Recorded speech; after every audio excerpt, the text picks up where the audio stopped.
E hoje vamos falar sobre um filme muito amado e muito esperado, que foi A Bela e a Fera.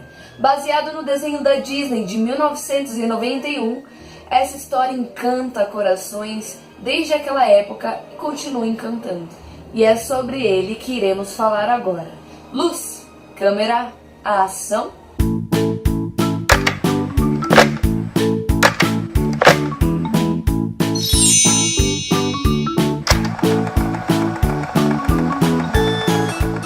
E aí pessoas, tudo bem com vocês? Hoje nós iremos falar sobre um filme muito aguardado, que foi o filme da Bela e a Fera. Desde quando nós ouvimos especulações de quem seriam os personagens, todo mundo ficou louco para assistir esse filme. Ainda mais sabendo que a Emma Watson, nossa eterna Hermione Granger, iria fazer a Bela. A história é basicamente baseada na animação de mesmo nome lançada pela Disney na década de 90. Como grande fã da Disney e como grande fã da Bela e a Fera que eu sou, foi muito emocionante poder assistir esse filme em live action no cinema. A produção estava magnífica, o figurino estava magnífico, a história é aquela história que a gente ama.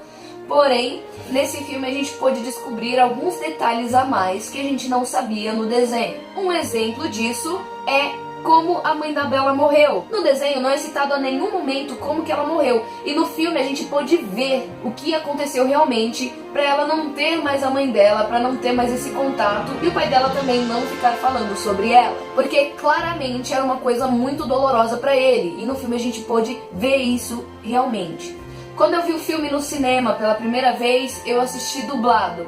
Uma coisa que me deixou bem chateada foram as letras das músicas terem mudado. Gente, Disney, isso não se faz. Se os direitos autorais das músicas do desenho são da Disney, por que não colocaram as mesmas músicas? Pelo menos em português, eu não lembro se em inglês está a música original ou não. Tudo bem que aconteceu uma coisa parecida na montagem do musical O Rei Leão, aqui em São Paulo, na verdade aqui no Brasil. Eles acabaram trocando a letra das músicas, mas eu descobri que foi uma confusão que teve com os direitos de tradução, então os direitos autorais do tradutor. Pode ter acontecido isso? Pode. Mas que eu fiquei chateada, eu fiquei. Mas mesmo assim não deixou de ser maravilhoso. Os meus olhos ficaram cheios de lágrimas quando eu vi aquelas músicas, aquela luz, aquele figurino, tudo.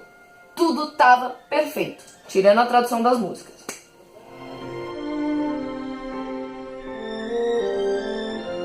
É engraçado ver a Emma Watson fazendo a Bela, porque apesar dela ter mais de 26 anos, se eu não me engano, ela aparenta ser uma pessoa com no máximo 20 anos. Então a Bela ficou com uma aparência muito jovem, mas isso não quer dizer de forma alguma que a atuação dela deixou algum momento a desejar. Não, senhor. Ela atuou muito bem, muito bem.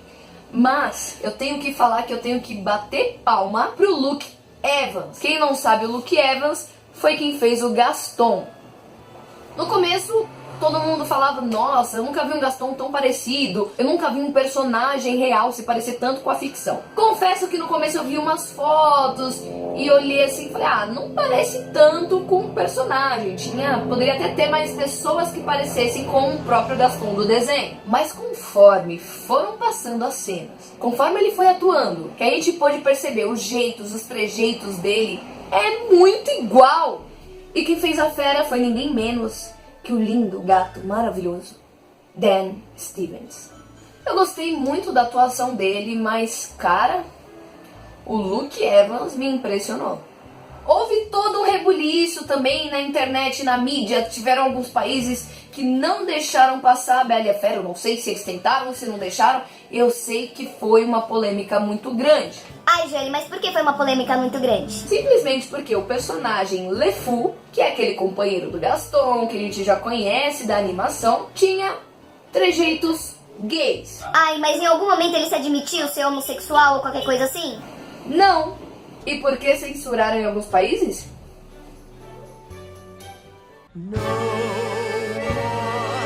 one's slick as Gaston, no one's quick as Gaston, no one's next as incredibly thick as Gaston. There's no man in town half as manly. Perfect, a pure paragon. You can ask any Tom, Dick, or Stanley, and they'll tell you whose team they prefer to be on. E mesmo se for, Gente, vamos parar de preconceito. Deixa as pessoas ser quem elas quiserem ser. Deixa as pessoas. Uma curiosidade sobre esse filme é que ele foi gravado em 2016, certo? La La Land também foi gravado em 2016, certo? Porém, o que você não sabia é que a Emma Watson tinha sido chamada para fazer a personagem principal em La La Land, mas ela não aceitou porque ela foi chamada também para fazer a Bella e ela quis fazer a Bella. E também o ator principal de La La Land, que eu não lembro o nome agora, mas que vai aparecer aqui na edição, ele tinha sido chamado para fazer a Fera em A Bela e a Fera, mas ele recusou para fazer La La Land. Uma coisa do filme que apareceu no live action, que não tinha aparecido na animação, foi quando a gente percebe que alguns personagens da aldeia são familiares e parentes dos empregados do castelo. Tá, Jane, mas o que isso tem a ver? Calma que eu vou explicar. Tem uma teoria de que a vila está em um loop temporal. Por quê? Desde o começo que a gente vê a Bella cantando a primeira música e explicando o que acontece em todo o vilarejo, você percebe que aquilo acontece sempre. Mas isso não quer dizer exatamente que está num loop temporal, porque quem conhece cidades pequenas sabe que sempre acontecem as mesmas coisas. Vem o padeiro com seu tabuleiro, com pães e bolos pra ofertar. Tudo aqui é sempre assim, desde o dia em que eu vim pra essa aldeia do interior. Bom dia, Bela! Então quer dizer o quê? Sempre acontecem as mesmas coisas todos os dias. Ah, e por que a Bella é toda diferentona? Porque ela foi pra essa aldeia depois que o feitiço foi lançado. Até porque ela não conhecia a fera, não conhecia o príncipe, não conhecia o castelo. Tá, mas as pessoas do vilarejo também não lembram dele. Então, quando o feitiço foi lançado, segundo essa teoria, as pessoas ficaram presas no mesmo dia, sempre fazendo as mesmas coisas. E esqueceram das pessoas que viviam no castelo, consequentemente os seus parentes que moravam lá. A gente vê no final do filme, por exemplo, a Madame Samovar encontrando o Sr. Samovar. Bom, no filme conta que a personagem Agatha, que é aquela mendiga que vive na cidade, vê tudo de longe, ela que lançou um feitiço na fera, o que a gente nunca ficou sabendo na animação. O filme começa com um grande baile, onde o personagem do príncipe está sentado na sua cadeira, né, no seu trono, vendo várias mulheres lindas dançarem ao redor dele, e ele simplesmente vai dançar com elas, e do nada aparece a feiticeira e lança um feitiço nele. Mas não explica muita coisa, não explica porquê, não explica como. Ah, mas no desenho explica o motivo, mas mesmo assim explica mais ou menos, né? Levando tudo isso em consideração, eu descobri que tem um livro que chama A Fera em Mim, da Serena Valentino. Esse livro a Disney autenticou, disse que é uma história real, provavelmente deve ter lido e falado: Nossa, eu gostei da história. É minha. Pronto, oficializei. É a história da Disney. Comprei. Até porque existe mais de uma versão da Bela e a Fera que é oficializada pela Disney, então vai saber como eles fazem isso. E esse livro é muito legal, quem puder, leia bastante, leia bom. E nesse livro a gente fica sabendo de algumas coisas, algumas histórias que a gente não soube nem no filme e nem no desenho. Tem algumas informações aqui que batem um pouquinho com o filme. Por exemplo, aquele baile que a gente vê o príncipe sentado no trono, vendo as meninas dançando, na verdade é um baile que o príncipe promoveu para encontrar uma noiva. Então ele ia encontrar a mais bela de todas, que lhe fizesse feliz. E pra ele, felicidade era alguém ser submisso a ele e fazer suas vontades. Pra ele, isso era felicidade. E quem é a feiticeira? A feiticeira, na verdade, era uma ex-noiva do príncipe, que ele gostava muito dela, porque ela era uma pessoa muito bonita mesmo, mas ele não sabia nada da vida dela, porque na cabeça egoísta dele, ela só existia quando estava do lado dele, ou seja, quando ela não estava com ele, ela não existia no mundo, não existia em lugar nenhum. Olha a cabeça do ser humano onde vai parar. E desde pequeno, o príncipe, ele é amigo do Gaston. Isso é uma coisa que a gente fica descobrindo e você fica, nossa, que? Como assim? E sim, ele era amigo do Gaston. Outra informação interessante é que numa história antiga, francesa, se eu não me engano, da Bela e a Fera, a gente descobre que o nome do príncipe é Adam. Mas o nome dele nunca foi citado em nenhum filme da Disney nem nada. Porém, a gente passa a acreditar que o nome dele é Adam. Ele cresceu então com o Gaston. Então o príncipe, ele é basicamente o que o Gaston é. Um homão da porra.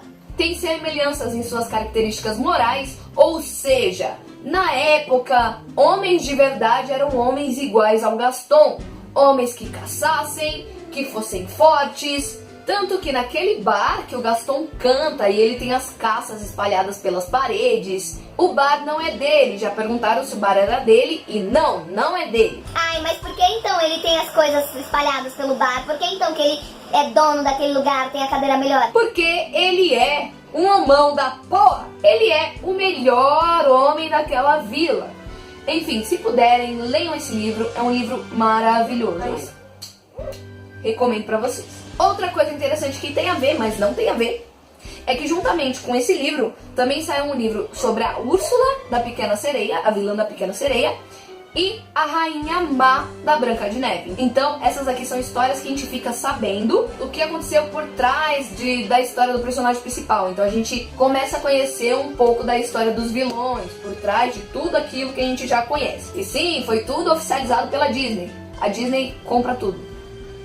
Então, pessoal, é isso que eu tenho hoje pra você. Se você gostou desse vídeo, deixa o seu joinha, clica no botãozinho do like, que você pensa que não, mas você me ajuda bastante. Ajuda também a divulgar esse vídeo. Se inscreve no canal, se você não for inscrito, se inscreve aqui embaixo. Custa nada, clica nesse botãozinho vermelho, se inscreve. Se quiser saber quando eu lançar mais vídeos, é só ativar esse sininho aqui embaixo também, que toda vez que eu lançar um vídeo novo, você receberá notificações. Então, um grande beijo e corta!